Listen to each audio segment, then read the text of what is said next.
Health department చేసిన ప్రతిపాదనను cabinet ఆమోదించడం జరిగింది. ఈ ప్రపోజల్స్ ద్వారా రాష్ట్రంలో దాదాపు 5 కోట్ల మందికి పైబడి వైద్య సేవలు అందించబడతాయి. 2 లక్షల నుంచి 2.5 లక్షల నుంచి 25 లక్షల వరకు కూడా విలువైన వైద్య సేవలు అందించబడతాయి. దాంట్లో ఏంటంటే 2.5 lakhs విలువైన వైద్య సేవల్ని ఇన్సూరెన్స్ కంపెనీ అందిస్తుంది. 2.5 లక్షల నుంచి 25 లక్షలు విలువ చేసే వైద్య సేవల్ని డాక్టర్ ఎన్టీఆర్ ట్రస్ట్ ఏదైతే ఉందో ఆ ట్రస్ట్ ద్వారా సేవలు అందించబడతాయని చెప్పేసి మనం చేస్తాను. గత ప్రభుత్వంలో ఈ సర్వీసెస్ ఏదైతే ఆరోగ్యశ్రీ అనే పథకం కింద చేసేవాళ్ళో వాళ్ళు కేవలం 4.30 కోట్ల మందికి మాత్రమే ఈ వైద్య సేవల్ని అందించడం జరిగేది.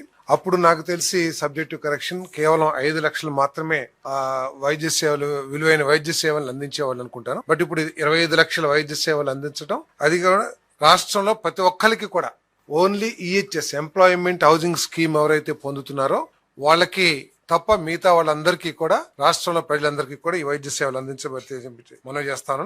అదే ప్రత్యేకంగా వర్కింగ్ జర్నలిస్ట్ హెల్త్ స్కీమ్ ఏదైతే ఉందో దాని గురించి కూడా ముఖ్యమంత్రి గారు ప్రత్యేకంగా ప్రస్తావించి వారికి కూడా ఈ వైద్య సేవలు పరిగణించాలని చెప్పేసి కన్సిడర్ చేయాలని చెప్పేసి కూడా ముఖ్యమంత్రి గారు సూచించారు. తప్పకుండా వారికి కూడా సేవలు అందించడానికి ప్రయత్నం చేస్తానని చెప్పేసి మనం చేస్తాను.